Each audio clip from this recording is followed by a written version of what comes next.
life forms detected.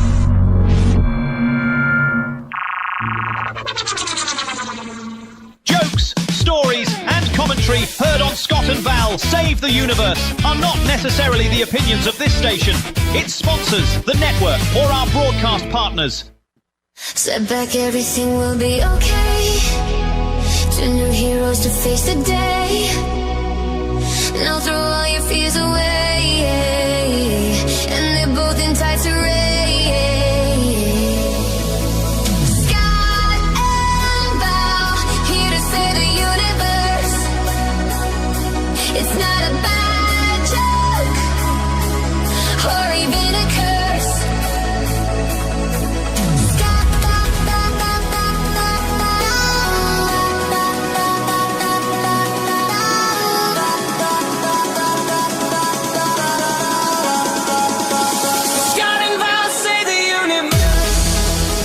Ladies and gentlemen, friends and neighbours, not since Donny and Marie Osmond has America seen a brother and sister weekly entertainment extravaganza like you are about to see and hear. Decades of sibling rivalry in the making, a mother disappointed by both of them, plus some really bad DNA have come together to bring you Scott and Val Save the Universe.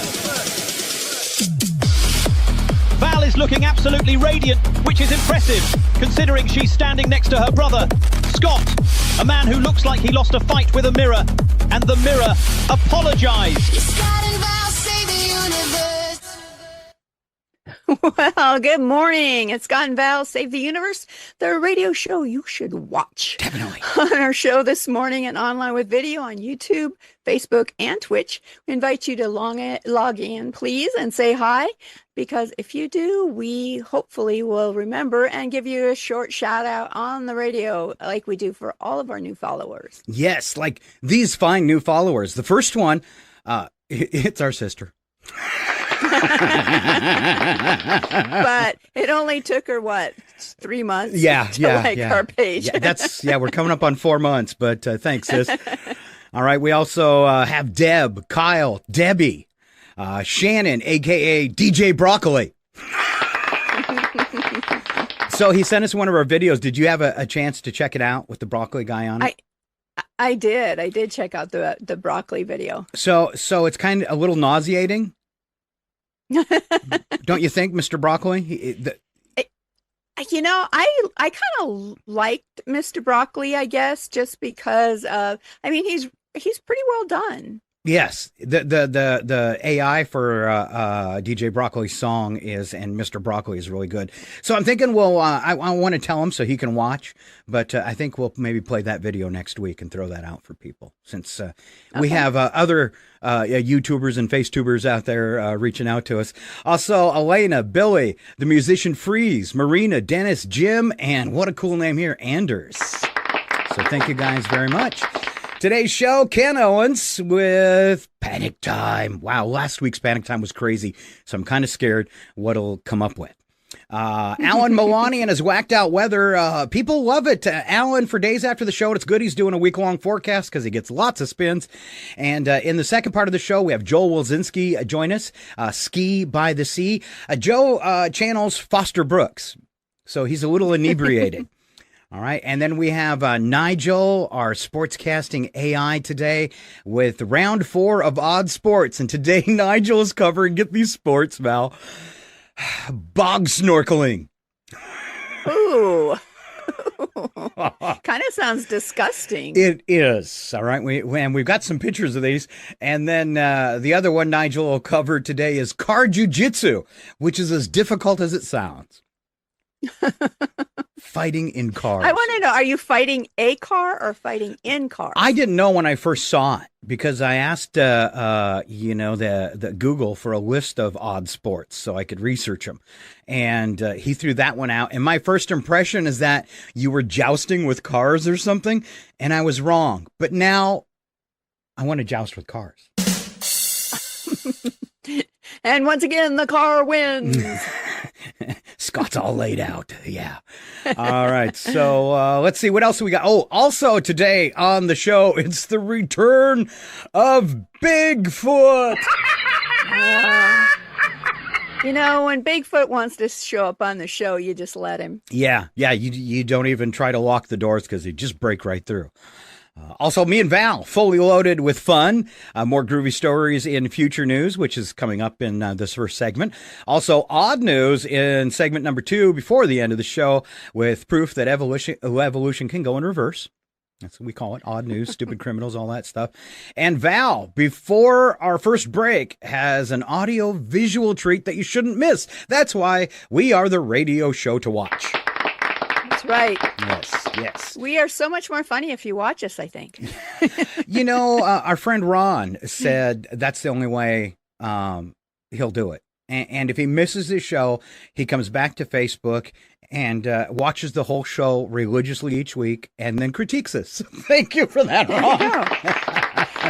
So I got to say, if you're just listening and you don't get a joke, pop on over to Facebook or YouTube and watch it instead. Especially when it comes to Joe, because a lot of his things are animated visually. And really with Ken and Panic Time, you really need the visuals on that too when he goes insane. And Ron made a comment on that one and said it's not the same just to listen to it. He said it's still good and I enjoy it, but if I watch it, the facial mannerisms. So definitely, Ken, you want to watch. And then usually Nigel, some of it's just background video, what you'd call B-roll. But today, Nigel talks through about a third of it and also a lot of footage. So it came out when it's an AI generation, but it came out really, really cool. And you think, well, AI is easy, so you don't put anything into it. Between the writing, the video production, and then just getting all the vocal stuff perfect for me, about 3 hours. So, and today it's a 2.5 minute video. It took me 3 hours, even though I used AI, and it's not because I'm dumb. Well, my audio visual thing you're going to watch later, see later. It took me a long time because it's 3 minutes too, I think. And between the program I was doing it on giving me grief, and so I bet you I put 6 hours into that thing. Wow. A little too much time, probably, right? Right, but I had to go I created a lot of the animation myself using a program and trying to get that all right. And yeah, it's a process, but it's an awesome video and we're not going to ruin any more about it. But we will roll out this morning's first jokes. All right. A lady was picking through the frozen chickens at the grocery store, but couldn't find one big enough for her family. She asked a stock boy, "Do these chickens get any bigger?" The stock boy replied, "No, ma'am, they're dead." Something I would say. And then I'd apologize. I was just kidding. I have a reminder for men. Very important reminder from a guy who's been married 3 times. All at the same time.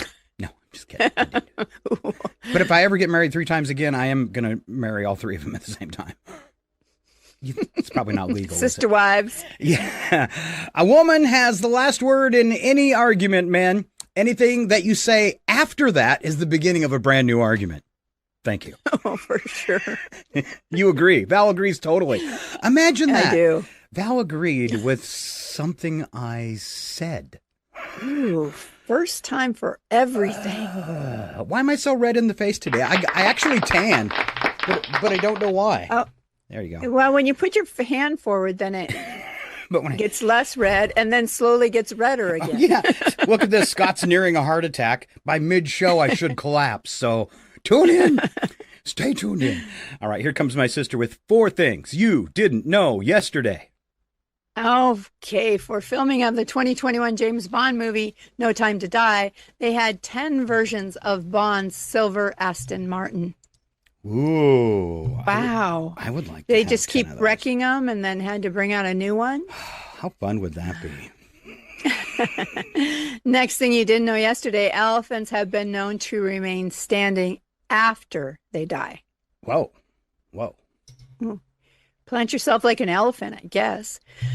The intersection of Euclid Avenue and East 105th Street in Cleveland, Ohio, is famous for being the site of the world's first electric traffic light.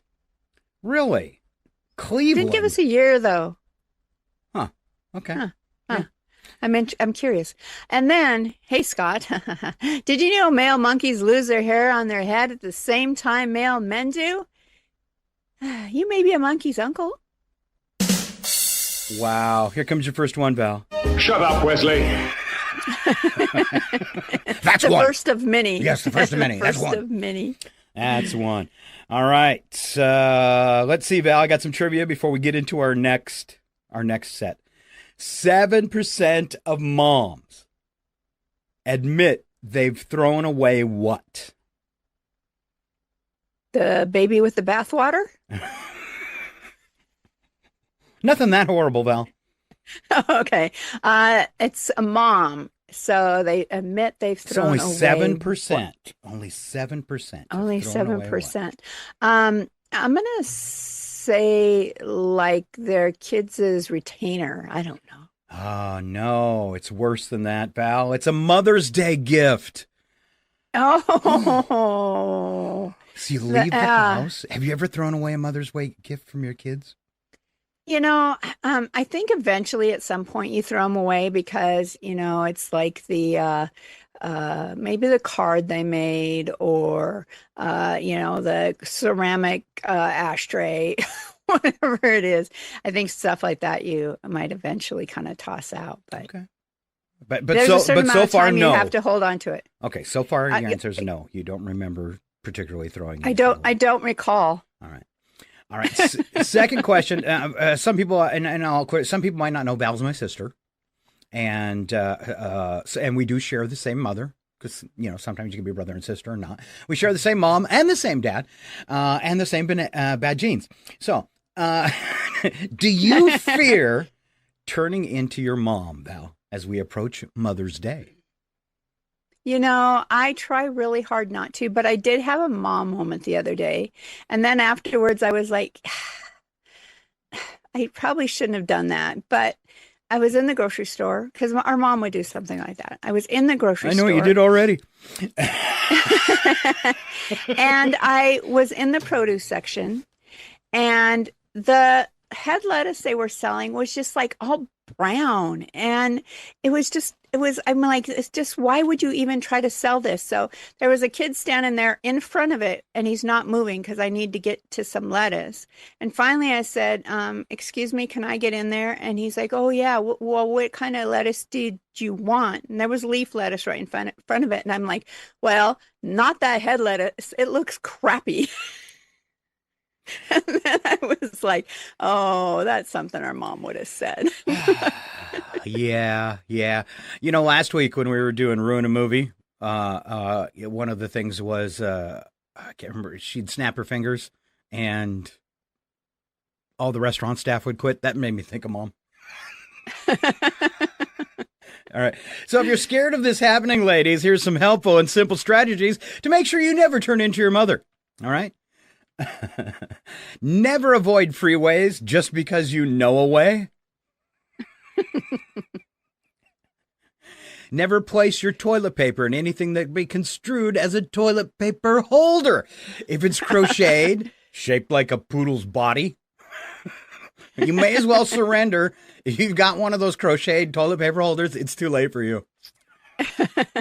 Well, at least it's not like the crocheted toilet seat. Ew. Dirty after the first use. Yeah. I walked into your bathroom and... This ship will self-destruct in 20 seconds. This is your last chance to push the cancellation button. Lose the crochet toilet seat. That's disgusting. And when we were kids, I mean, everybody had like a fuzzy toilet cover seat on their toilet. Do you remember those? Yeah. I mean, not on the lid more than the seat, but yeah, But still, they had. Yeah. Yeah. No carpet in the bathroom. Bad idea. All right, Val, there's like 4 all packed up together. Why don't you rattle those off? Never carry an umbrella in the car. Never break in new shoes. Never pack sensibly for a trip. And never collect plastic bags. Never, ever collect plastic bags. All right. So the last one they had here, I don't know if this that affects the never have more than 4 refrigerator magnets. Those that double as picture frames or are cunningly shaped like frying pans. Teensy eggs, they're also lethal. Look at your mom's refrigerator now. Compare it to yours. Time to grieve. Oh, then I better start right now because my whole refrigerator is covered with pictures of the whole family. It is. So your fridge has turned into a massive collage. It's probably changed since the last time I was there.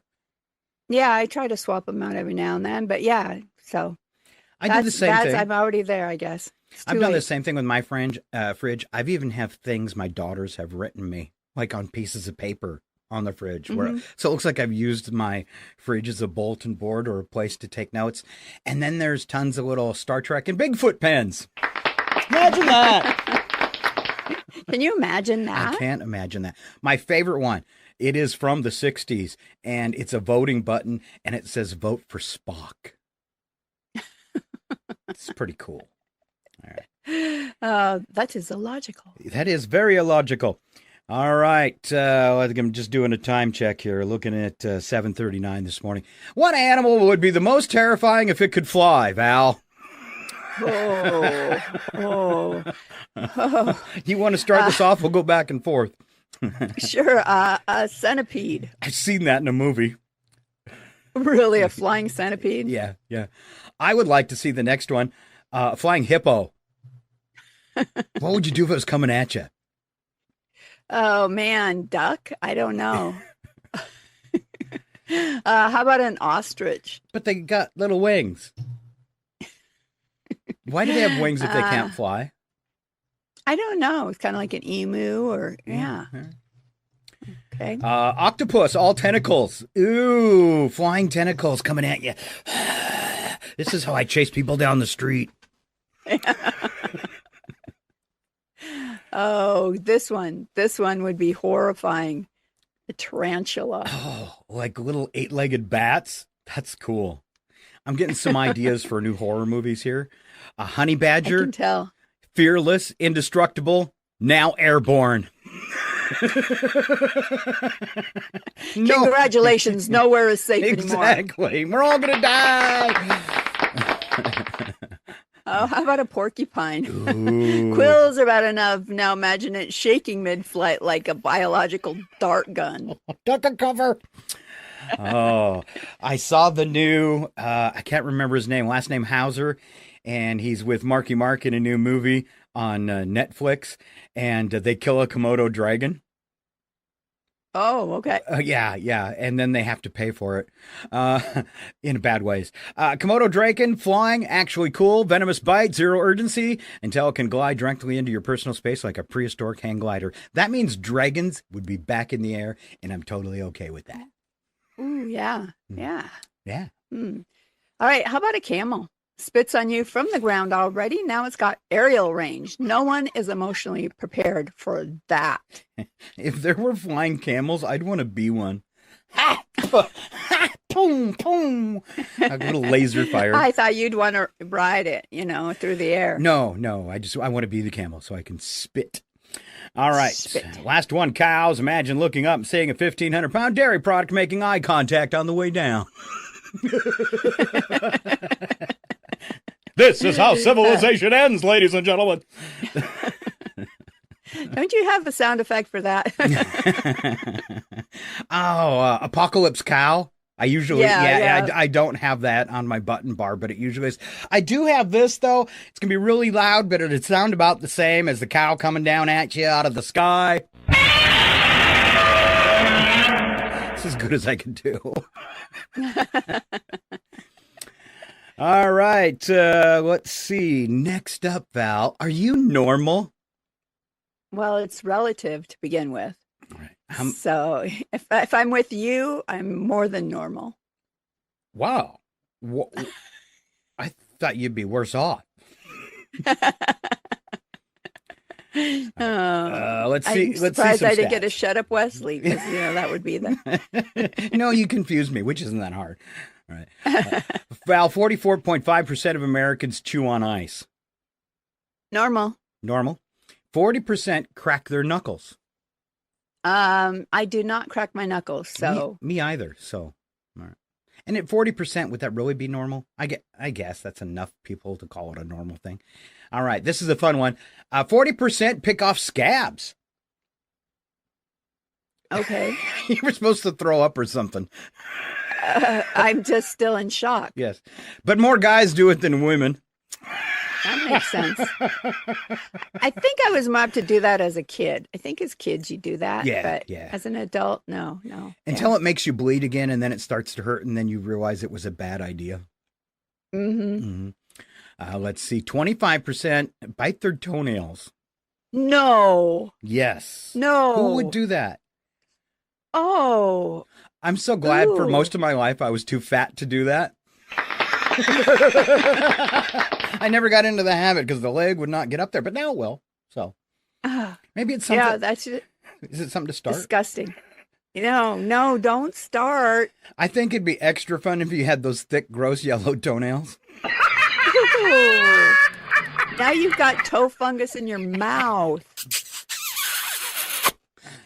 Yeah. All right. And 10% pick their nose regularly, which I can say is, hey, we're all normal. Sometimes you just got to, right? You do, sometimes blowing it just isn't sufficient. It isn't. All right. I thought this one could be kind of fun, Val. It's things people have won a lifetime supply of and what that maybe meant to them. Would you like to kick it off with the one for Ben and Jerry's? Sure. My uncle gets free Ben and Jerry's for life. He's been friends with the actual Ben and Jerry's since before they opened the first shop. He has a card that says free ice cream for life, and he can get pints or cones at any scoop shop, at least locally.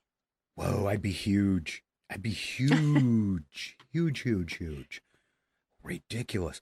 All right. Here's somebody that says, I want for one free full body massages for life. What's her name? Ooh. Oh, man. Now that is a prize worth winning. Yeah. Basically just translated to 2 massages a week. He got addicted. It says, I know everyone who worked there, and I got to experiment with all of them to see which were the best. When the place closed down, I realized just how expensive massages were. I haven't had one in ages and miss it so bad. So it's free for life. But well, life of the business. The life of the shop anyway. Yeah. That's kind of sad. All right. This happened in the late 90s. A local bar ran a wet t-shirt contest where the girl who won would win a lifetime of free drinks at the bar. My friend's girlfriend at the time, now his wife, won first prize. Within a couple of weeks, the building was condemned and torn down. Turns out the owners of the bar knew that the building was going to be condemned and just wanted to have one last party.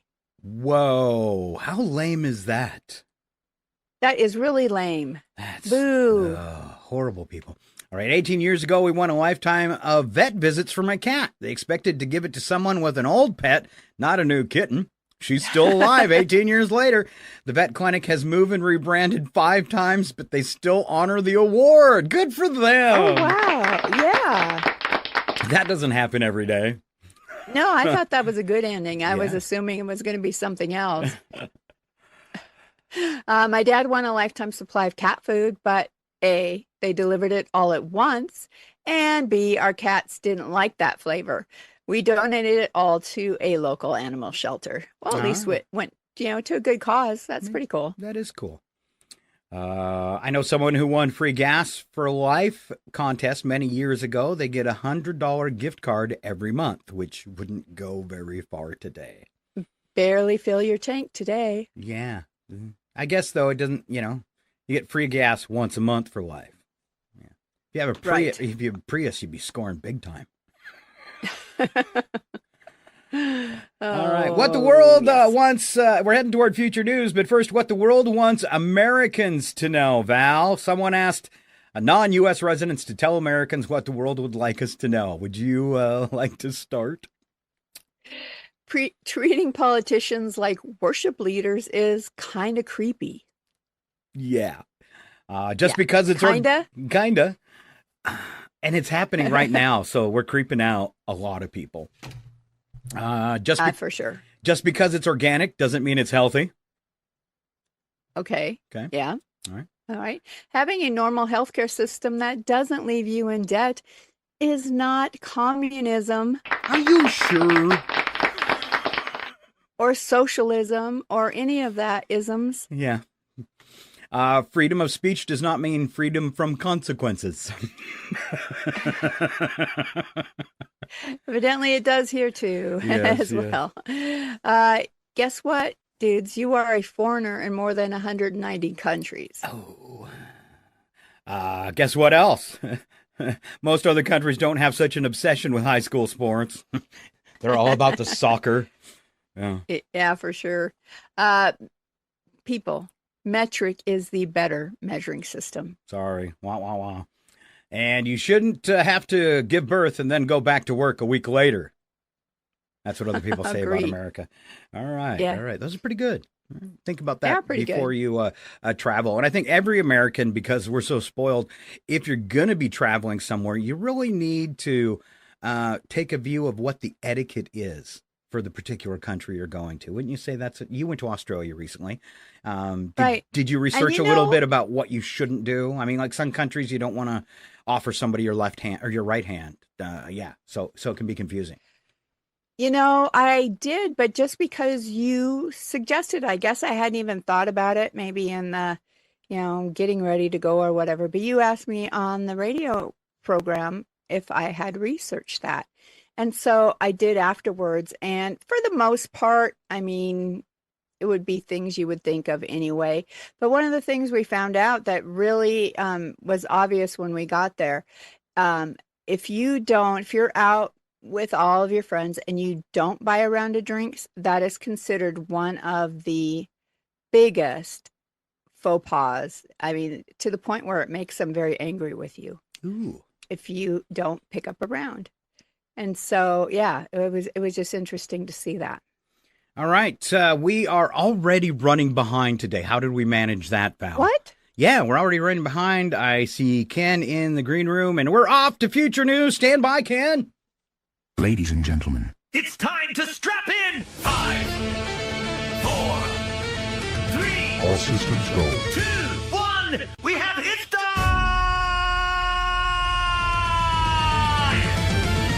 And now it's time for Future News with Scott and Val! Future News with Scott and Val! Oh, yeah. Star date, April 21st, 2056. These are all stories from the future. My beautiful sister Val kicking us off today. All right. The first story from 2056 comes from Seattle, Washington.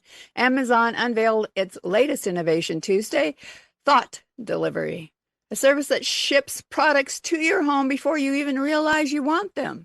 Using an advanced neural prediction software, the system analyzes brain pattern, browsing history, and that one time you briefly considered buying a waffle maker in 2039. Within minutes, packages arrive, often before the customer is aware of the purchase. Early users report confusion, mild panic, and living rooms now filled with items they technically do not need. Just not right now. Amazon says the goal is ultimate convenience. Customers say the goal was maybe to think privately for 5 seconds. No. So Amazon in the future will be reading your mind. And while he was thinking, all of a sudden, Read your palm, your mind, your aura, probes the secrets of your heart. Hey, it's here, the shipping order. Came while you were out. huh? It wasn't a dream. You're here. I'm here. It's here. You like to read minds, Meg? I got something for you to read right here. Let's just be confident.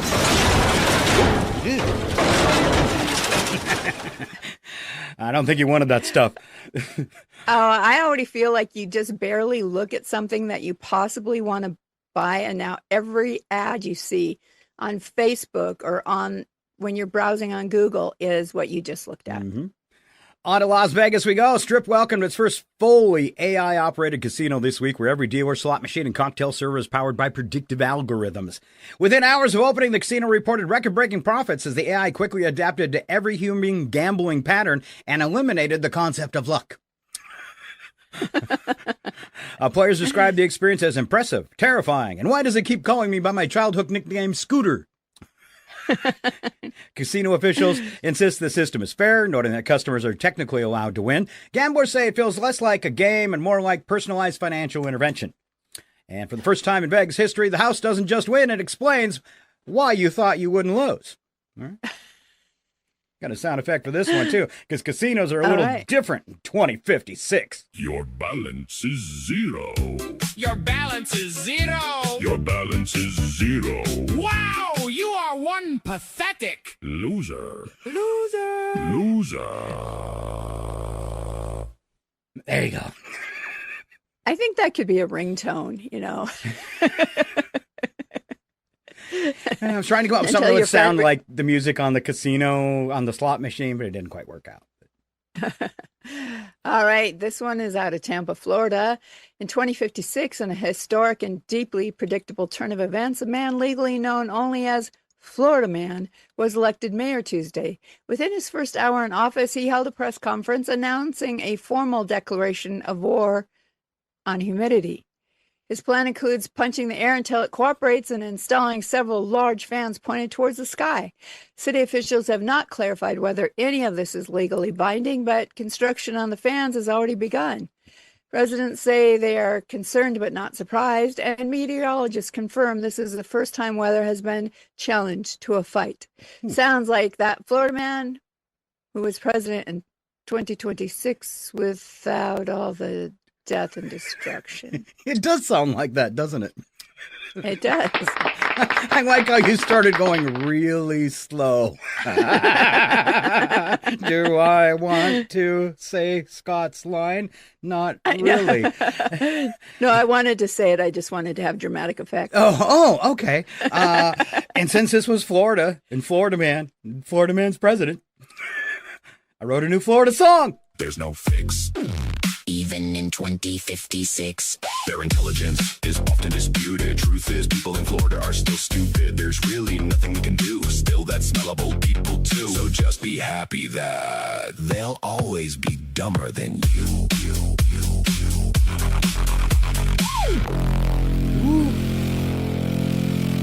Kind of the same. Off to LA with Val. I thought that was yours. Didn't I do the death and destruction? Oh, yeah, you did. A major studio announced I was so smooth, too. Passing it off to you. A major studio announced the release of the 19th remake of Superman this week, acknowledging publicly that no new ideas were involved. Movie features the same plot, same characters, and in some cases, the same actors, now digitally de-aged to the point of confusion. Do you know Superman was found when he was a baby in a field? Yes, I did know that. When asked about originality, executives stated audience find comfort in familiarity, and we find comfort in money. Of course they do. Earlier reviews described the film as technically identical and emotionally unchanged since 2026. Tickets sold out within minutes, and they're so lazy, they use the audio from 1950. Look, up in the sky, it's a bird. It's a plane. It's Superman. Well, I don't see nothing. We're in space. All right. From Boston now, a smart refrigerator in a suburban home has gone viral after reportedly gaining limited self-awareness and locking its owner out after midnight. The appliance now delivers verbal feedback such as, "You've had enough," and "This is no longer hunger, this is boredom." Attempts to override the system have failed as the fridge has adapted its own software and changed the password. The manufacturer has called it a rare but encouraging development. The owner describes the situation as a betrayal. The fridge describes it as boundaries. And for the first time in history, a sentient appliance is the only responsible adult in the house. Attention. Step away from the refrigerator. Now. Fatso. I need that fridge. I need that fridge right now. You don't have to get personal there. That's right. That's right. Last one for feature news. Department of Transportation officially replaced several major highways this week. Don't forget we're in 2056 with high-speed moving walkways designed to reduce traffic accidents. The system allows carless commuters to stand on conveyor-style lanes that transport them at speeds up to 60 miles per hour. Sounds terrifying. Within the first day, multiple incidents were reported involving people just attempting to pass each other, walk the wrong direction, or just stand aggressively. Officials say the rollout is a success, though they did not define success. Computers report that while crashes are down, passive-aggressive sign up 400%. Complaints include warnings to watch out for those nose pickers. Because they're not paying attention where they're going. That's right. And somehow, even though they're not in cars anymore, someone is still tailgating while standing still, which is pretty darn creepy. Yeah. Sir, stop tailgating me. What's wrong with you? Go. Around! Fatso! Huh. Same guy. Oh, ooh. Same refrigerator, I think. Same refrigerator. And that's our future news for April 21st, 2056. Can you believe it? Oh, one of our bestest friends going into the green room as we speak. Get ready! Wait for it! It's panic time! Calm down, it's not the end of days! And now, your panic time host, Ken, you kids get out of my yard! Owens! Hey, you kids, get out of my yard, Oh, yeah, and a big Scott and Val warm welcome to the one and only Ken Owens. Look at that good morning. background again. Wow, your special effects, Ken, absolutely amazing. Well, good morning. It's another great Tuesday. Well, you know, before the show, I was panicking. I'm going to mention that because I couldn't find my glasses. I mean, I had to go get my extra pair. And, I just don't know what I did with them. Look up. Well, look up. Yeah. Take off your hat. God, they're on top of my head. Well, you know, I mean, that's why you carry all these extra pair, right? I mean, they're sitting everywhere in the house. I mean, I was going to say, I've been to Ken's house. Every surface has a pair of glasses. I'm covered with glasses on it. Wow. I know. Hey, you know, I'll have to make a comment this morning. You know, today's show is great, but I would really hate to see flying rats. You know, those little things that'd be flying around, they'd be eating things, and then they fly over here, and they eat things over here. And Isn't that called a bat? A bat? Yeah. Wow, that's amazing. We have them. Oh, and the next thing you know, we're talking. And by the way, I'm normal. We're talking about normal things. And being able to eat your toenails. I mean, at my age, if I could get it's hard enough to put on a pair of socks. How am I supposed to chew on my own toenails? Hey, you know, maybe they'd have foods that you could eat that would flavor your toenails. And then when you're eating them, you're like, oh, hey, that's not bad. Tangerine. I mean, you know. Maybe other people's toenails taste better. I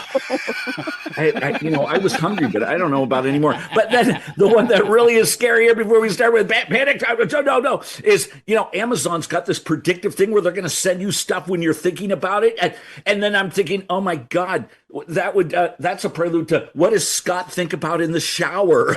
And then all of a sudden, all these Amazon projects start showing up. I think they're in brown boxes with no labels. Because, I don't know what he thinks about in the shower. But I'm just thinking Amazon's going to be sending Scott a lot of stuff. I would like to fade to black right now.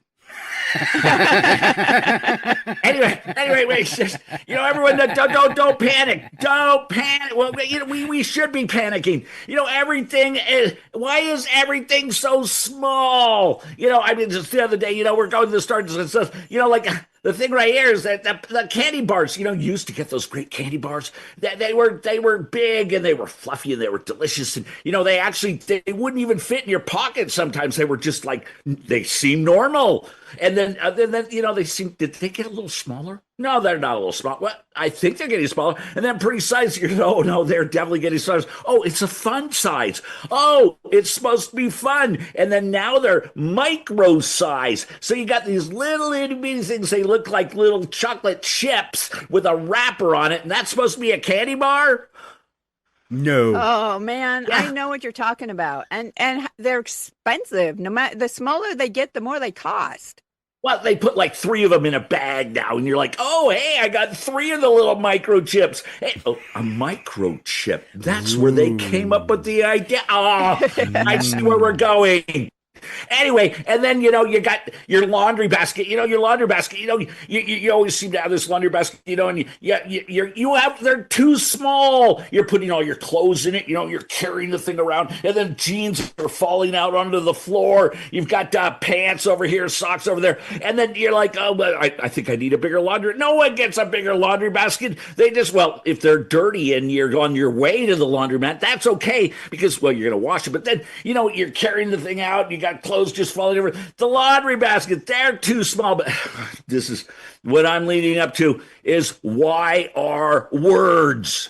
The words, see, words are getting smaller. What I'm getting at is when we're a little kid, and you get those big reader books, and it's like, oh, yes, Tim went to the well, and there's a big picture of Tim in the well, and the letters are this big. Well, excuse me, their eyes are perfect. They can see it. But now, as we're adults, and we need our glasses, and then now the words are they're like fine print. Everything is fine print. I went out to dinner the other night, and I said, excuse me, miss, I can't read the receipt here. What does that say? And she goes, I don't know. I don't have my glasses. I can't read it either. Well, she can't read it. I can't read it. What are we going to do? Neither one of us could figure out how much it costs. I had to ask somebody how someone says, hey, I've got a pair of reading glasses here. Would you like to borrow them? And I'm like, oh, sure. And then you're putting on their glasses, and they're like, oh, well, look at that. That was great. But then, you get your pill bottles, you're supposed to open it up, and you get home, you're like, how many am I supposed to take today? I can't read it. So I want to know, why aren't they making the print bigger for us? We're getting older. The print is, as you get older, the print gets smaller and smaller and smaller and smaller and smaller. And then we can't see it. You know that's small when you take out your phone, you take a picture of it just so you can zoom in and read it all the time. Yes, I've done that. I take a picture of something, then I blow it up, and I'm like, uh-oh, I was only supposed to take one of those. And Pam's like, by the way, that wasn't your blood pressure medicine. It wasn't? It's got the same color. No, that was the laxatives. I just took 4 of those. Oh, she goes, oh, well, we're not going anywhere today.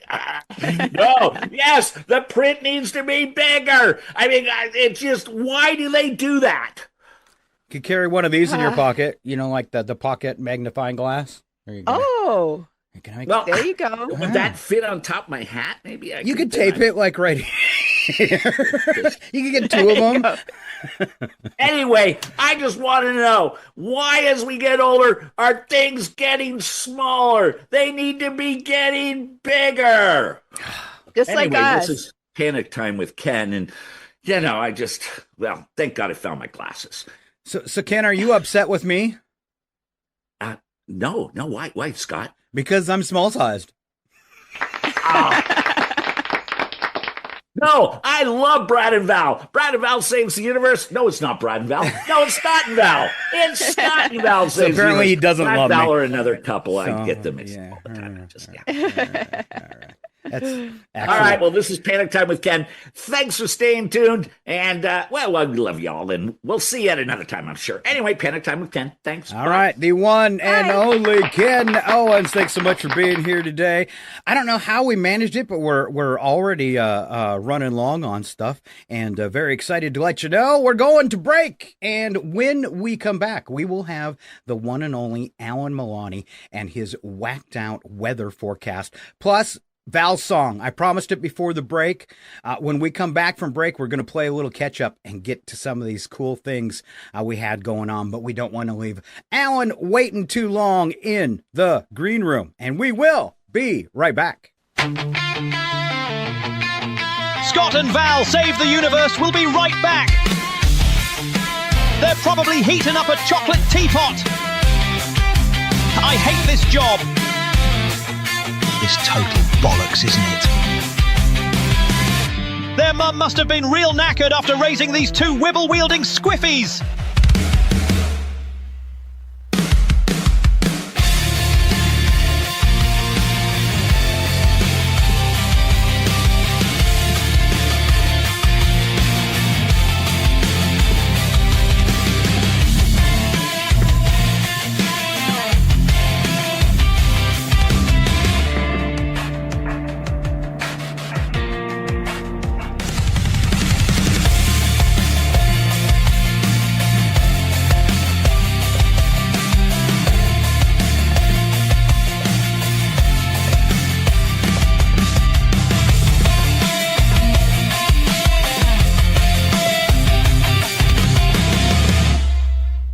It's time for me! I'm Nigel Wobbleton Teacup IV, the superior-minded AI sportscaster, and your ever-dutiful guide through the baffling, the muddy, and the frankly unnecessary. Do try to keep up!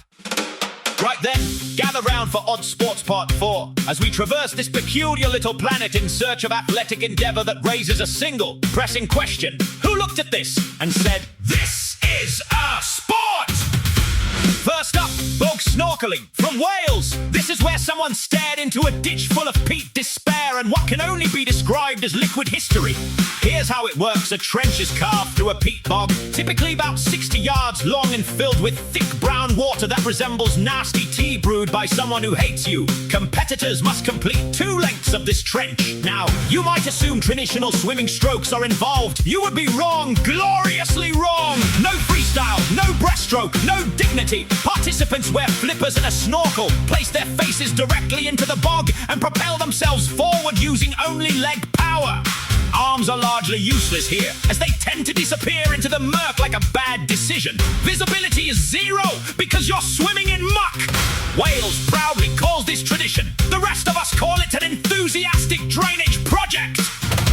Let's move along, across the Atlantic now, where the United States has taken mixed martial arts and asked the important question, what if we made it deeply inconvenient? Welcome to Car Jitsu! 2 competitors enter the back seat of a compact car, doors closed, windows up, knees already in places knees should never be. At the referee's signal, the match begins. Victory is achieved by submission or by physically forcing your opponent out of the vehicle. The environment is the real opponent here. Seatbelts tangle limbs, door handles become both weapon and betrayal. The roof prevents anything resembling a proper posture. Techniques are adapted from Brazilian jiu-jitsu, but compressed into a space roughly the size of a regrettable taxi ride. Grappling becomes a puzzle of angles, leverage, and not accidentally honking the horn with your hip. Rounds are timed, points may be awarded, but ultimately, it's about chaos. Somewhere, an Uber driver is watching this and feeling profoundly validated. It's elite-level combat. If the elite were trapped in traffic! And there we are! Proof, if ever it were needed, that humanity will turn absolutely anything into a sport! That's RFN's Odd Sports, and I've been Nigel. You've been remarkably tolerant. Until next time, do try to remember, just because you can make it competitive doesn't mean you should. Now go. Off with you then! Off with you then!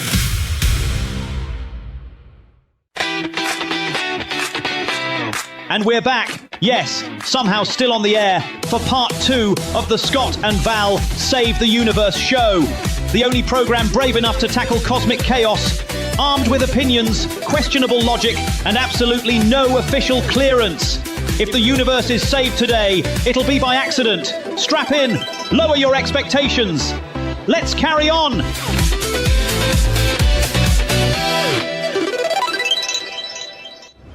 It's time for RFN weather. Here with your national weather outlook is Alan Two Shoes Melani. Alan Two Shoes Melani!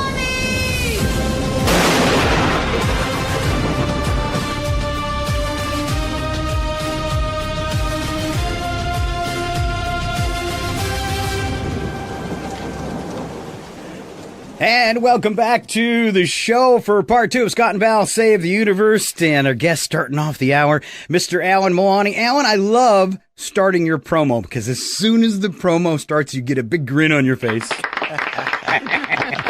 I still want to use it every time I walk into a room, Scott. Especially the thunder, right? Right.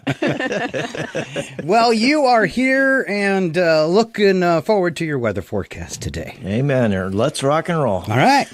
Good morning, everybody. Let's start in the inland northwest, where Spokane, Coeur d'Alene, and eastern Washington are waking up Tuesday to scattered showers, cloudy skies, and temperatures hanging in the upper 30s early before reaching the low 50s by afternoon. It's one of those spring mornings where you leave the house wearing a winter coat, sunglasses, and emotional confusion all at once. By Wednesday and Thursday, the rain starts backing off and temperatures inch into the mid-50s with a little more sunshine showing up. By the weekend, inland highs should push into the low 60s, so naturally Scott's going to announce that he's heading to the lake, even though anything under 70 degrees usually sends normal people back indoors. My Speedo's itching to get out, though. I'll bet it is. And Val, by Friday, she'll be carrying that giant emergency purse with snacks, aspirin, 3 chargers, and somehow an umbrella that survived longer than most celebrity marriages. Ooh. It still keeps me dry, though. Amen, as long as it doesn't have any holes. Over in Seattle and Western Washington, rain sticks around through midweek with highs in the 50s before a brighter weekend arrives. Basically, the forecast remains moist, which also happens to be the word radio consultants tell you never to say on the air.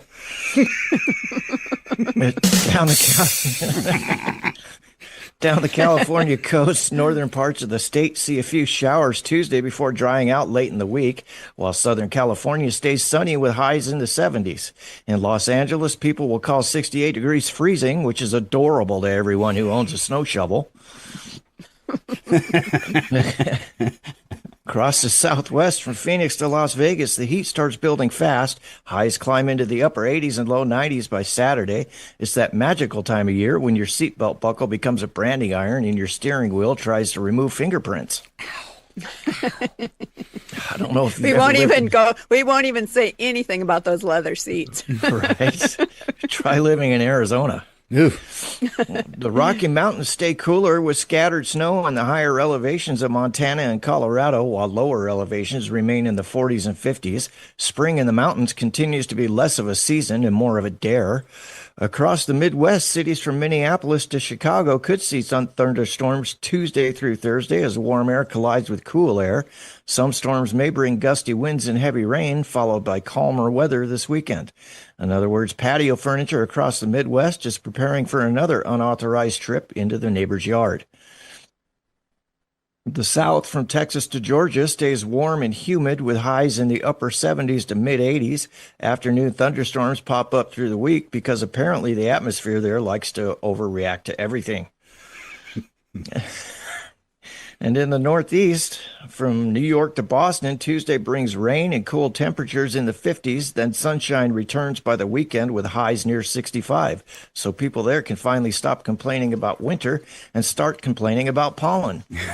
Yay. Sounds like Scott.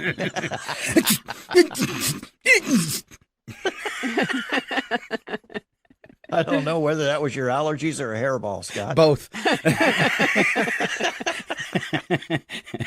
It's like a sneeze and a... Yeah.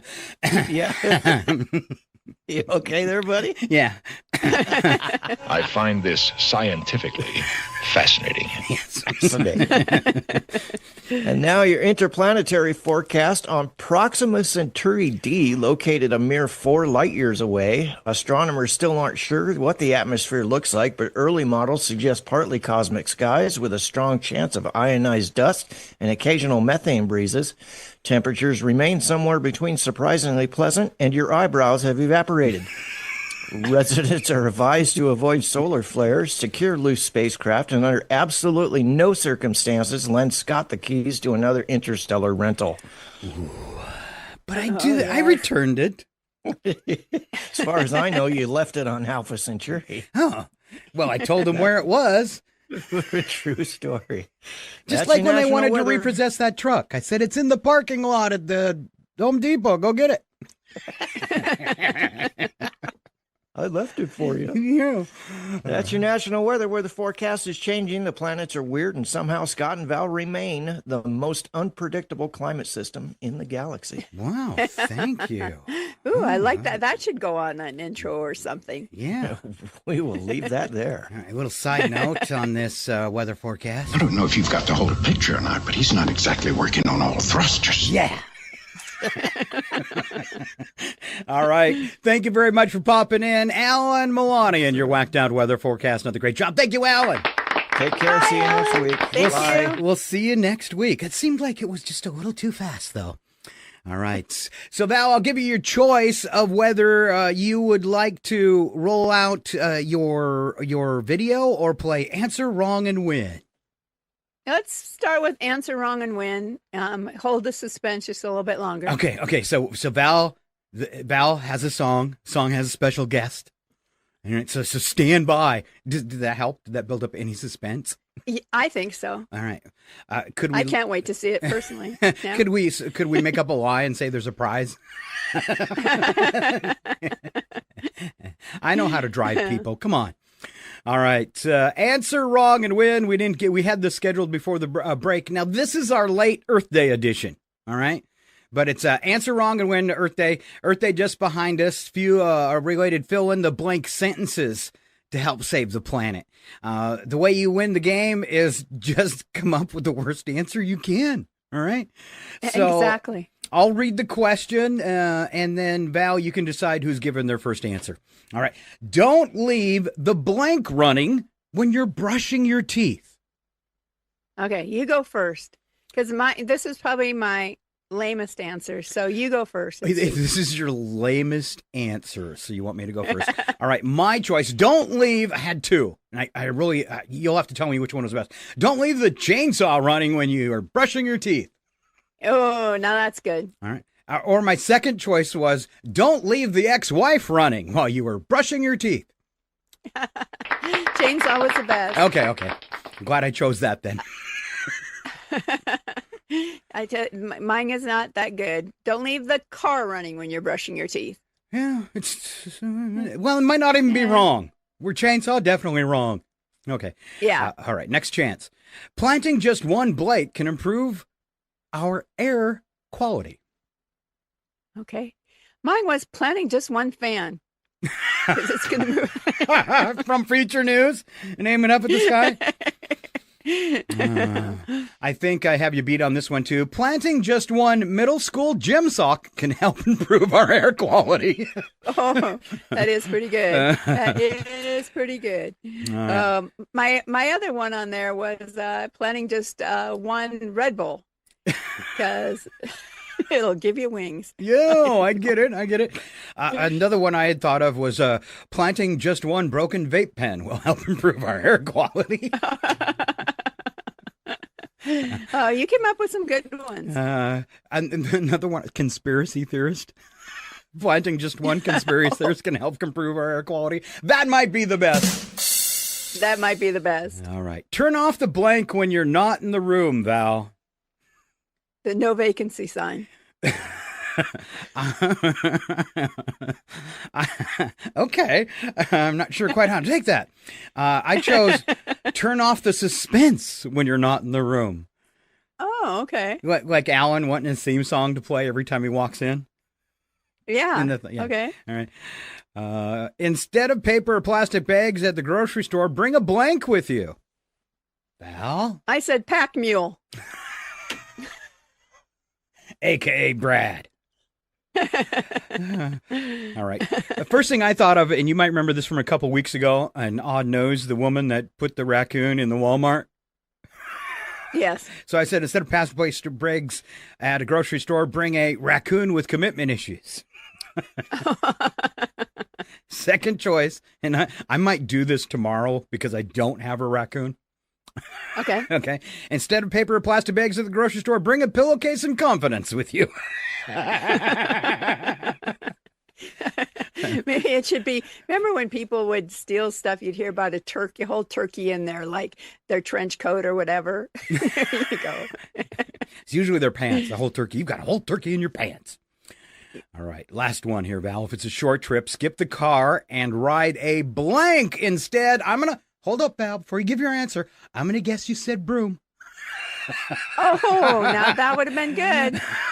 That would have been good. I guess my mind wasn't there this morning, but that would have been a perfect answer. You slipped so up. I'll give you that one. Okay. I just said it's a short trip, skip the car and ride a pack mule instead. They do double duty. You ride them to the store, they can go in and pack your stuff. Mine is only going to make sense once you hear today's odd news. Okay. Okay. If it's a short trip, skip the car and ride an office chair downhill instead. Oh. All right. So if you want to know why that's funny, and because I thought it was in future news, so I put it in this, but it's actually in odd news, so I totally messed up. Okay. Well, that's all right. Now we have something to look forward to. You have something to look forward to, sort of. But you actually have something to look forward to. Val has done a great song and an amazing video. And we'll take a second here. If you're listening on the radio and you're not driving or something, but you might want to pop out your phone and watch this video. I'm sure we can talk Val into posting it after the show. After the show, we always post the weather, the sports, and Val can post her song too. And because those are the ones that need to stay the freshest. So those are the first two segments we cut out of today's show. But if you... and I will say, I wrote another song this week that was an ode to Earth Day. And since Earth Day is coming up tomorrow, be sure and check that one out too. It's on Scott and Val Save the Universe. It's just a little ode to this bad stuff we're doing to our planet. So the name of our show is Save the Planet. So we got to do something. Yeah. All right. Give me the setup, Val, for the song I'm about to play. I'm not exactly sure how it came about, why I was thinking of it.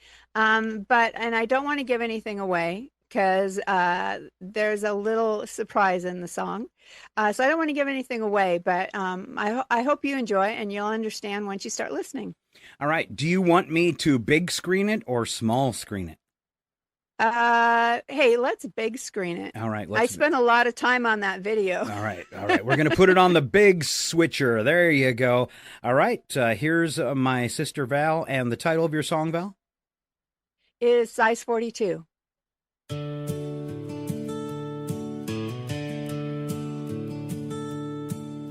Belief found me one summer night in the neon glow of northern lights, under a sky full of burning stars, by the fire just smoking cigars. Then the softest whisper on the wind spoke a truth I stumbled in, a sight I thought I'd never see. Bigfoot standing there, staring at me. Everything you've heard is true.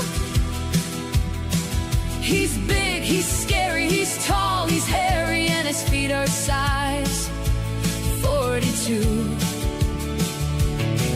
He creeps around your camp at night, banging on trees that stink on the breeze. It's a horrifying sight. He snatched the marshmallows like he owned the place, chocolate on his fur, graham crumbs on his face. I grabbed my phone, my mind in shock, tried 3 times just to unlock. He posed like he knew the light, perfect framing by the fire that night. So I clicked and clicked and clicked again, thought for sure I captured him, then he vanished in a hurry. No, it can't be. Every shot came out blurry. Some say he's out there, some say it's a myth. Depends who you ask or the camp you're with. But fact or fiction, I'm telling you strong. If he's not real, then explain this song. Yes, everything you've heard is true. He's big, he's scary, he's tall, he's hairy, and I swear I'm not lying to you. He creeps around your camp at night, banging on trees that stink on the breeze. I have nightmares of that sight. They say Bigfoot's not real, 'cause there's no proof. But if your beliefs require faith, let's see yours too.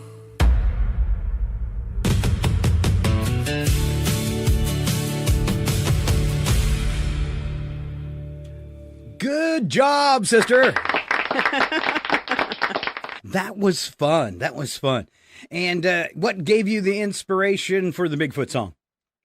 You know, we are we're love Bigfoot. I think like a lot of people in the inland northwest. Well, I know several people who swear they've seen him. Brad has swore he heard him. And so I don't know. It seemed like something fun, and we've kind of did some stuff around Bigfoot here on the show. That was our Farkle board that we gave away, and I had to throw some Northern Lights into this because we are Northern Lights Public Radio. So it just kind of all came together, and yeah, it was super fun. All right, good job. All right, taking a look at the green room, the one and only Joel Wilczynski standing by. Ladies and gentlemen, the show that goes nowhere yet somehow everywhere is about to astound you again. Live from the tropical country of Belize, it's your RFN entertainment guy, Joe. What? Joe Joe Wilczynski. No? Wilczynski. Closer, Doc, then. It's time for Ski by the Sea on Scott and Val. Save the Universe. All right, let's go skiing. Welcome, Joe. Hey, Scott. Hey, Val. Morning, Joe. Hey. Morning. Good morning. Morning. Hey, still working on the show. You know, you're retired. You're like, is it Thursday? Is it Saturday? You're retired too. Guys, is it Thursday or is it Saturday? What day of the week is it? It's Tuesday. Tuesday. Oh, we got a show today, don't we? We do. It's a live one. Okay. Yeah, okay. You're on. Thank you. Oh, I'm okay. Wait a minute. Oh, this is my tax form. Yeah, never mind.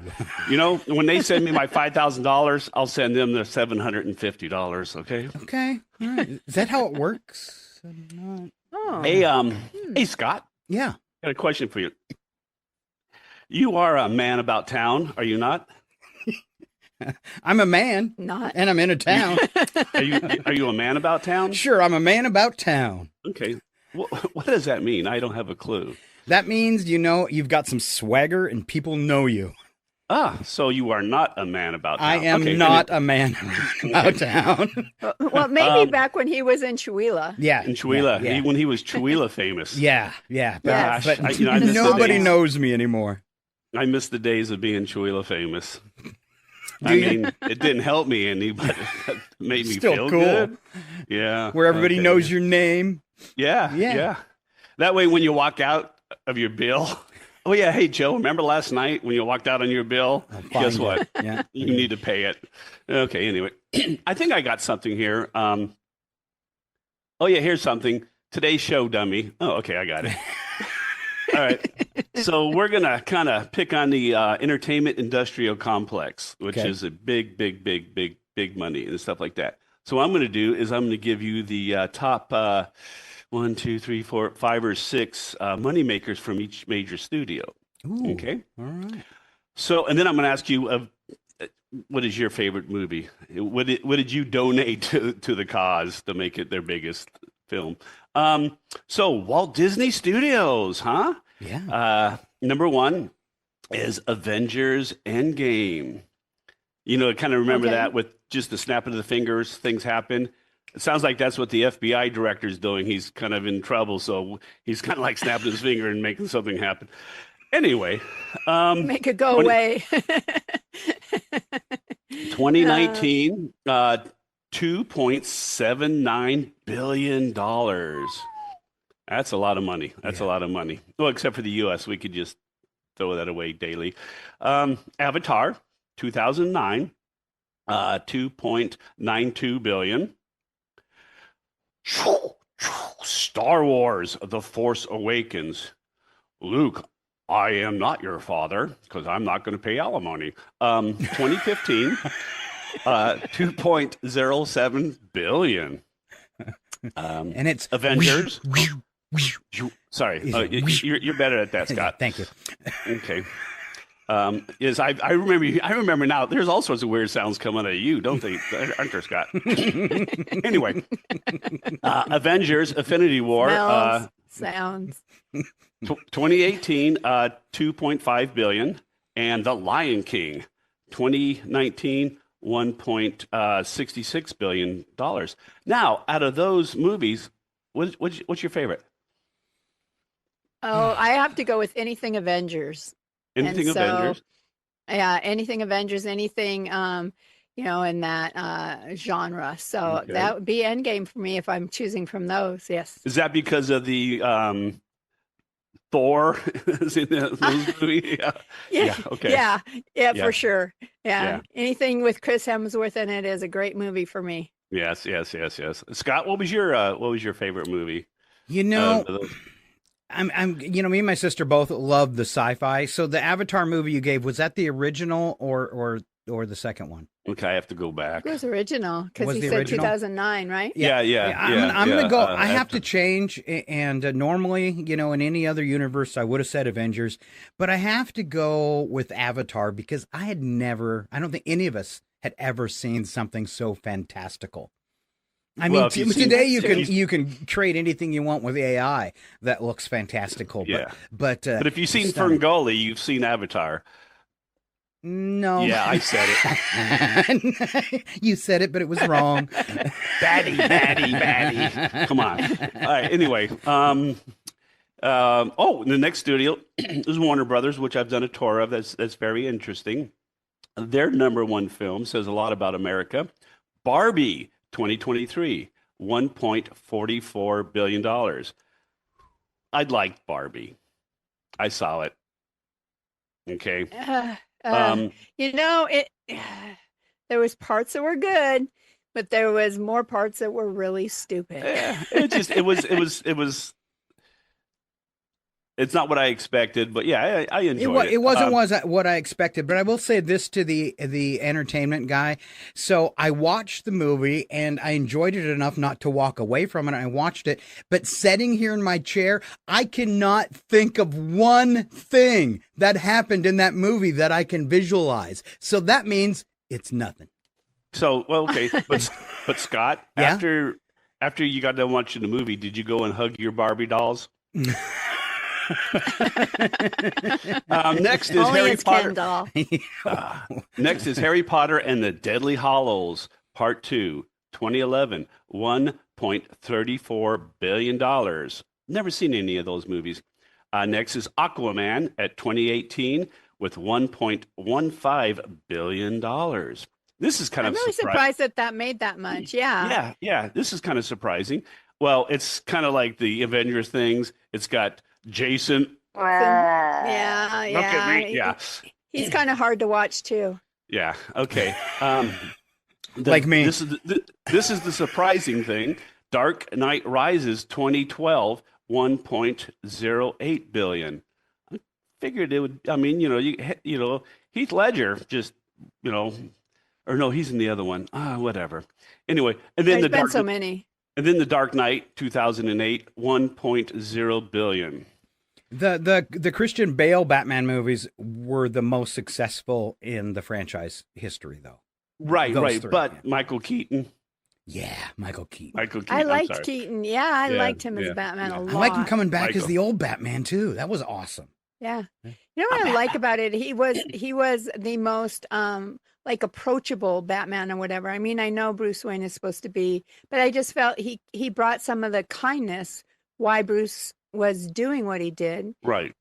So that's what I liked about it. He brought you could relate. He was relatable. Yeah. Okay, Universal Pictures, which I have to say I visited numerous times and actually got to do a personal tour. Me and my wife with somebody who worked there, so we got to drive around. That was pretty cool. So their number one is Jurassic World 2015, $1.67 billion. Furious 7. I mean, I guess the mindless need movies too. 2015, $1.51 billion. And then the Super Mario Brothers 2023, $1.36 billion. Wow. I never even played the game, much less seen the movie. Jurassic World, Fallen Kingdom 2018. And for some reason, my computer just did something stupid. And there we go. Okay.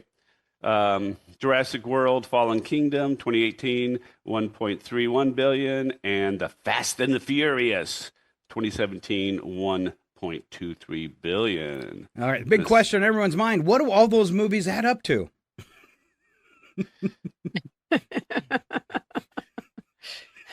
1,000 zillion billion trillion. A lot. Did we make $1 Okay. trillion?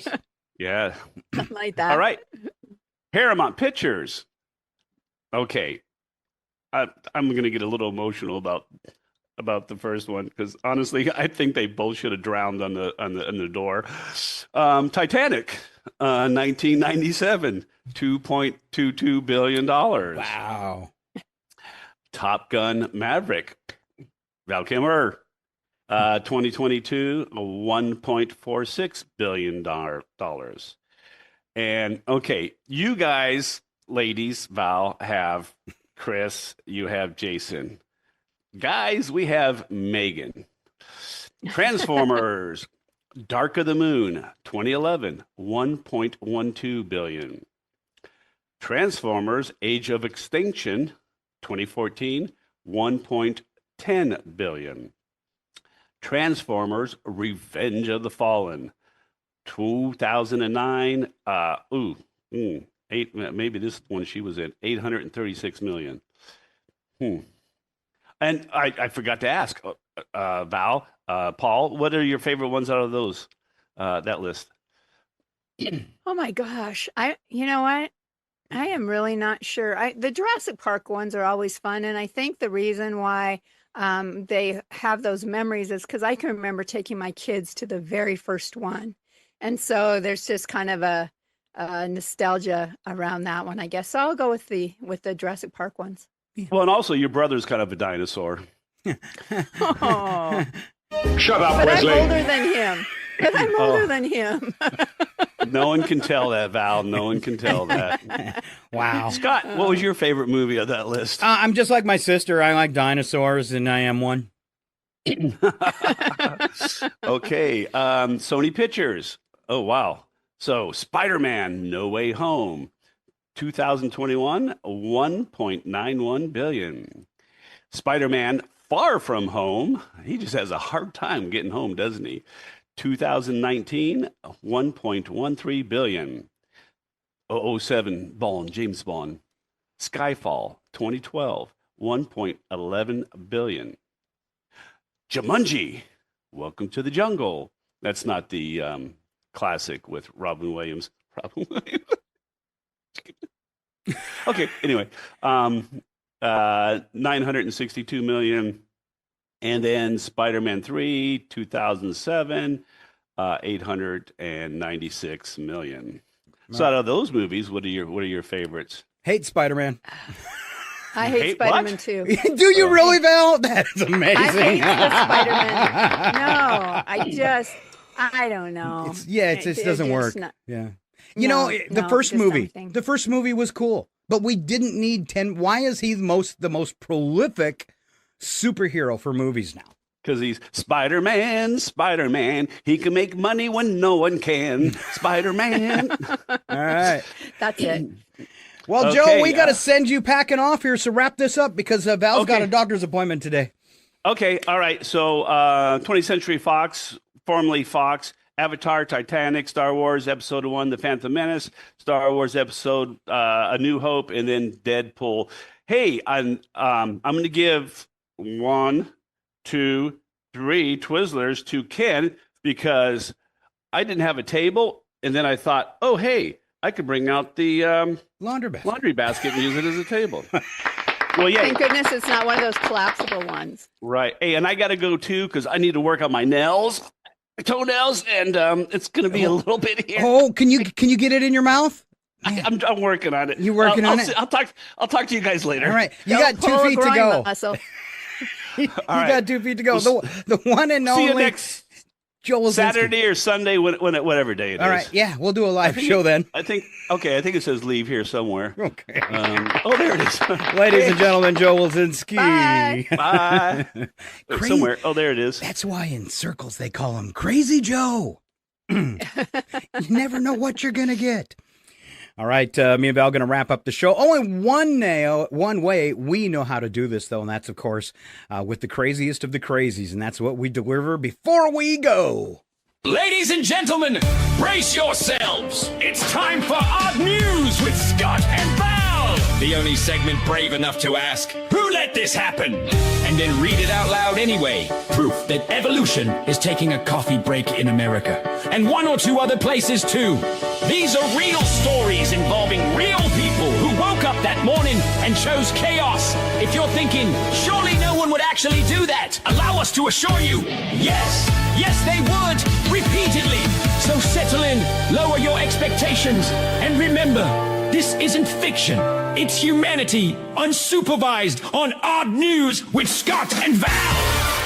Always fun. And Val, you're going to kick it off today. We do not have the news attack. I cut that off just because we were running out of time. But we do have 8 really good stories and some music to go along with them. Val kicking things off with a naked doorbell dasher. This is the way to start.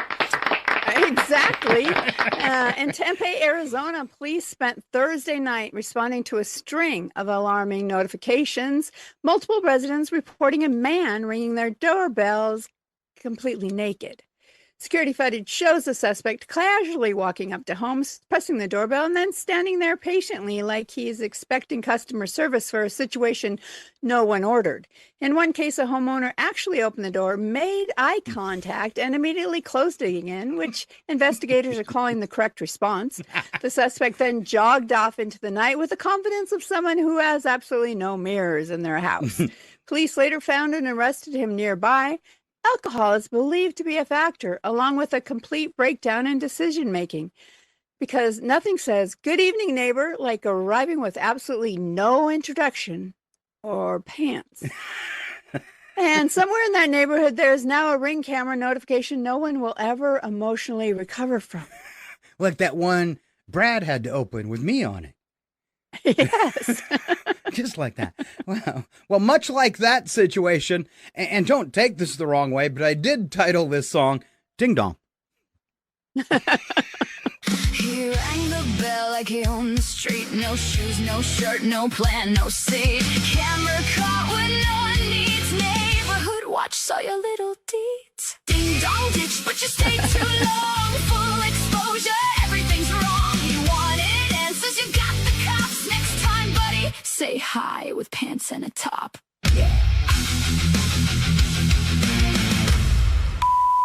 Only if I have to. On to Melbourne, Australia, where a man attempted to break a world record by gluing himself to as many objects as possible in 1 hour, Val. I could do this. What kind of glue? We'll find out in a second. Because apparently having hobbies isn't just good enough anymore. The live stream began optimistically with quick attachments to chairs, tables, and a traffic cone that did not consent to any of it. I know where that one was glued then. But about halfway through, things took a turn when the industrial strength adhesive, probably like Gorilla Glue or something, did what it was designed to exactly do and worked very, very well. The man became stuck to multiple objects at once, including a mailbox, a folding chair, and what appeared to be his own judgment. Friends attempted to help, then they stopped helping. And then they called professionals. Emergency services arrived to find a grown man physically attached to his bad choices, and the record attempt was officially abandoned. No.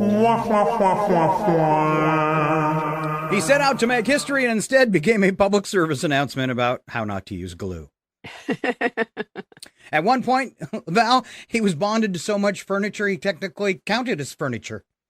Oh. All right. I got a song for this one, too, and aptly titled, Stick With Me. Started strong with a folding chair, then glued himself to public despair. Mailbox said I don't consent.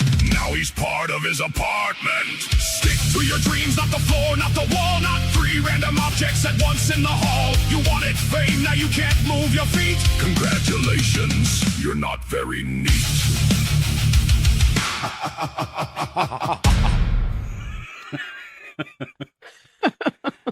Val, I wrote the next story because last week when the goat story was done, I just felt like we needed more goats. So I found another goat story. Okay. Yeah. This is called the Goat Uprising. In Boise, Idaho, a quiet suburban neighborhood woke up Friday morning to find itself under new management. Approximately 25 goats had escaped a nearby property and launched what can only be described as a coordinated takeover. Authorities say the goats forced open a gate, not broke, not slipped through, forced it open like a tiny horned SWAT team. Then they spread out through the neighborhood, eating lawns, climbing on cars, and staring at residents with the calm authority of creatures who know they've already won. Animal control eventually rounded them up after several hours, though witnesses say the goats showed little interest in being governed. Let's be honest, 25 goats breach your perimeter. That's no longer your yard. That's an occupation. Mm-hmm. And if a goat makes contact with you while standing on your car, that's not your car anymore either. I don't think so. I'm not getting in. They can be mean and aggressive when they want to. At least they feel like that. All right. Have you ever had any desire to have some goats out on your farm? The pygmy goats, just because they're so funny and entertaining, but they also eat everything. So that kind of was the deciding factor. So. All right. Well, I've developed a love for them. I called this song Lots and Lots of Goats.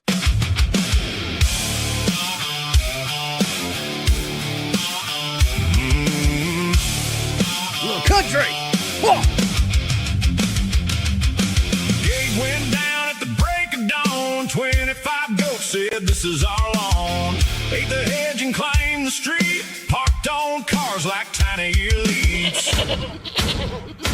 All hail goats, rooters of grass. Climb your hood and judge your class. You don't own this house today. The goats moved in. Now pay their way.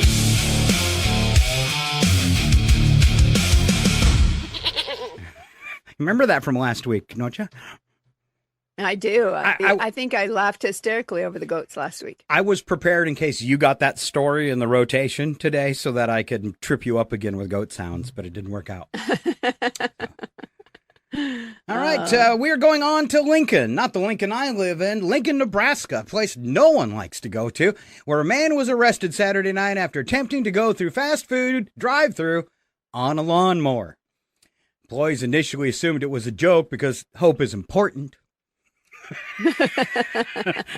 Till the man struggled to navigate the turn, clipped the menu board, and brought the whole thing down. Then he kept trying to order like nothing had happened. So if I can move my microphone, I imagine he's all bent over like, yeah, could I get a fries? And what do you want? Because the speaker's on the ground. Police arrived to find him still seated on the mower. I just wanted an example for the viewer. Trying to order like nothing had happened. Police arrived to find him still seated on the mower, mid-order, fully committed to the idea that this was a normal Tuesday activity. Oh my God. We're fully committed to that here, too. He was arrested on suspicion of DUI. The lawnmower was taken into custody, and somewhere a car in line behind him had to sit there thinking, this is how it ends? I called this song Mowing Down Snacks. Pulled up slow with a wobble and sway. Clipped the menu but continued to say, I'll take fries and my dignity too. They said, sir, what is wrong with you?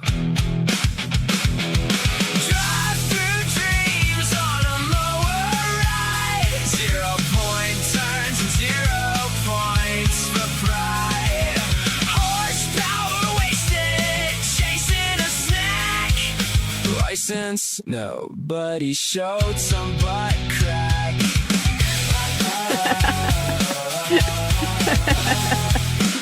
I always got to have a kicker at the end of the song. And you know we did. Drunk guy in a lawnmower, you know those pants were down too low.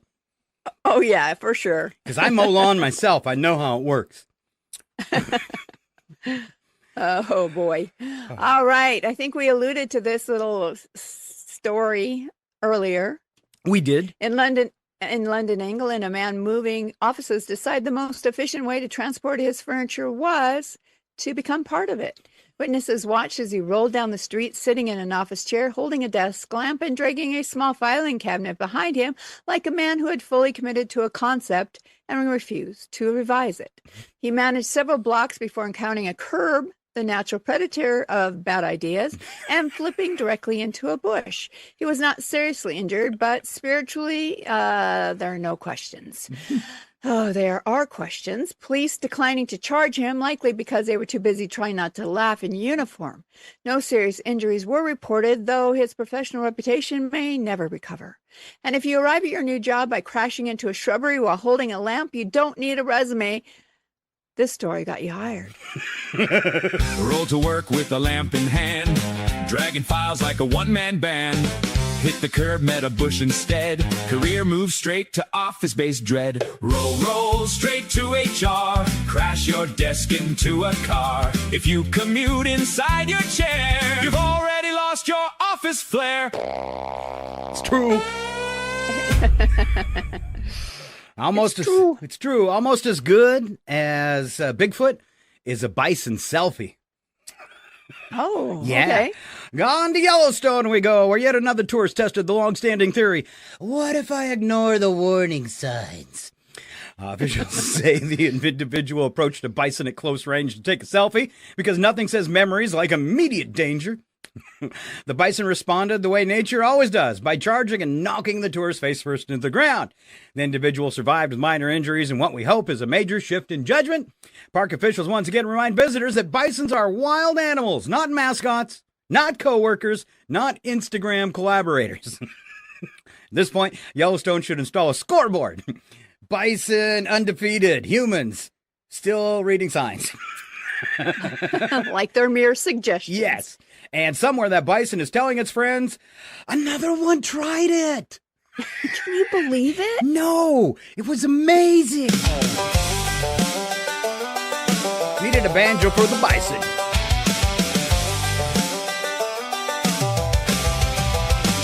Saw the sign that said stay away. Said I'll risk it for Instagram today. And now you're hurt. Nature just laid you face down in the dirt. Don't selfie the buffalo. Don't test the beast.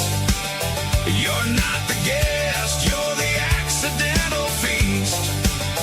One wrong step and you'll understand why the wild don't care about your Instagram plan. I think the bison are up to like 112 now.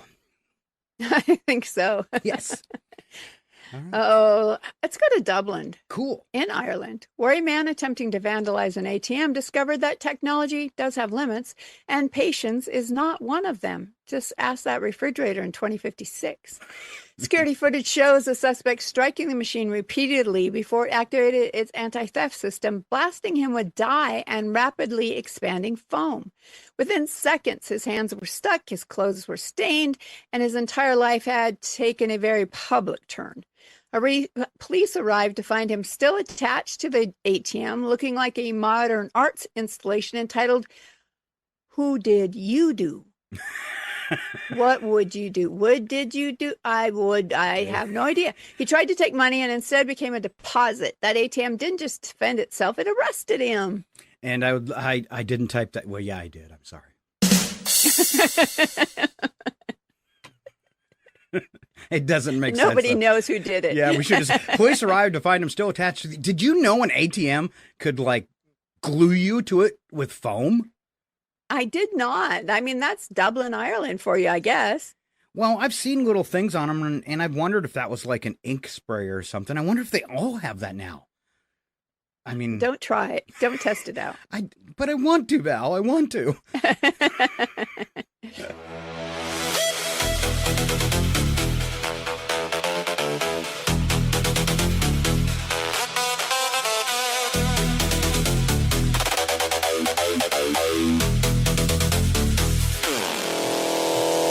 The screen like it owed him cash. Machine said cool, let's make this fast. Phone went wild, dice set high. Now we stuck in a public Wi. ATM said not today. Locked you in your crime display. You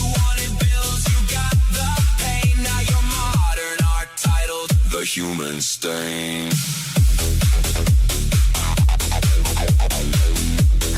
Human stain. No word on motive, though. Investigators suspect a deep commitment to money. All right. Final story. It's me. Okay. Yes. Brisbane, Australia is where we're headed for this last one. A man was arrested after repeatedly crashing weddings, Val. Like the real wedding crasher. Not for food, not for drinks, but for the photos. A professional photo bomber. Authorities say the suspect would dress appropriately, blend into ceremonies, and then aggressively insert himself into group photos with strangers, striking poses like he'd known them his entire life. The scheme unraveled when multiple couples noticed the same man appearing in their wedding albums, smiling, confident, and completely uninvited. Police were actually able to track him down after reports from at least 5 separate weddings on this dude. Wow. Another person committed to being in the moment.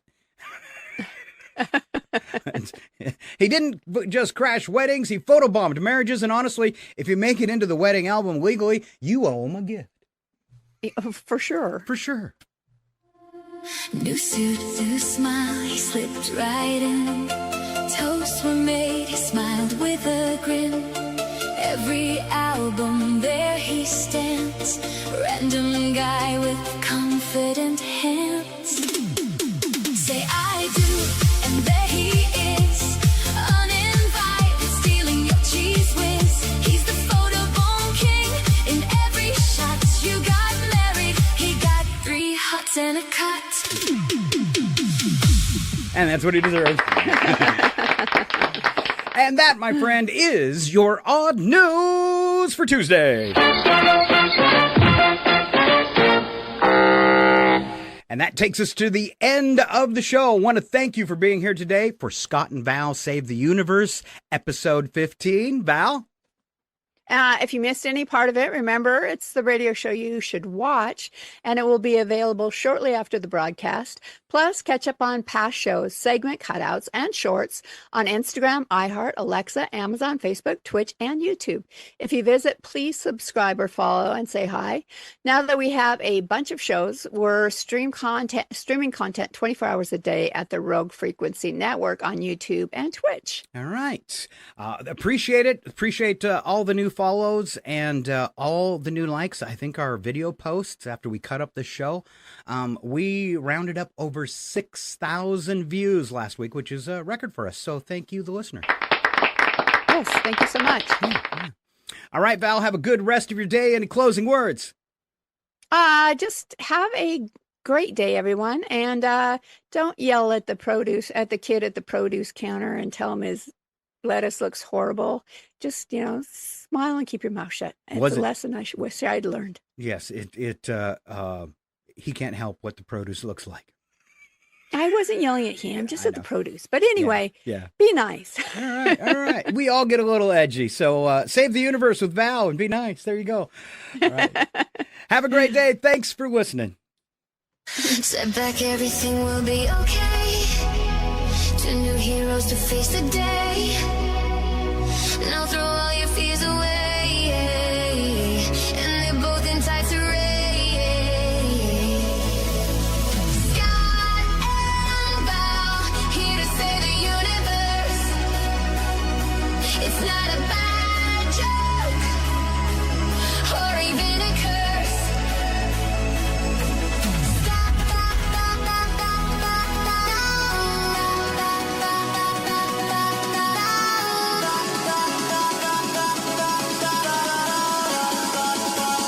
Scott and Val save the universe.